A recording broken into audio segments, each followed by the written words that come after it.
కలియుగ దైవం శ్రీ వెంకటేశ్వర స్వామి దర్శనం సమస్త లోకాలకి ఆనందాన్ని సంతోషాన్ని నిర్ణయించేటటువంటి ఆ స్వామి సమృద్ధిగా ఈ సంవత్సరం వర్షాలు కురవాలని రైతులోకం అందరూ కూడా సుఖ సంతోషాలతోటి ఆనందంగా పంటలు పండించుకునేటటువంటి భాగ్యం కలిగించాలని చెప్పి ఆ స్వామిని వేడుకోవటం జరిగింది.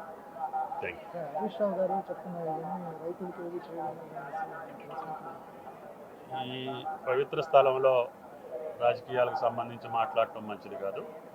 ఏదేమైనప్పటికీ ఇరు రాష్ట్రాల్లో ఉన్నటువంటి రెండు ప్రభుత్వాలు పరస్పరం సహకరించుకొని తెలుగు జాతి ఔన్నత్యాన్ని కీర్తిని కాపాడుకుంటూ తెలుగు ప్రజల యొక్క ఈతి బాధలను తీర్చేటటువంటి శక్తిని ఆ సామర్థ్యాన్ని ఆ భగవంతుడు మాకు కల్పించాలని చెప్పి ఇరు ప్రభుత్వాలు సహకరించుకొని పరస్పరం అభివృద్ధిని కాంక్షించేటటువంటి ప్రజల కోరికలు తీర్చేటట్టుగా ఉండాలని చెప్పి నా కోరిక. Thank you.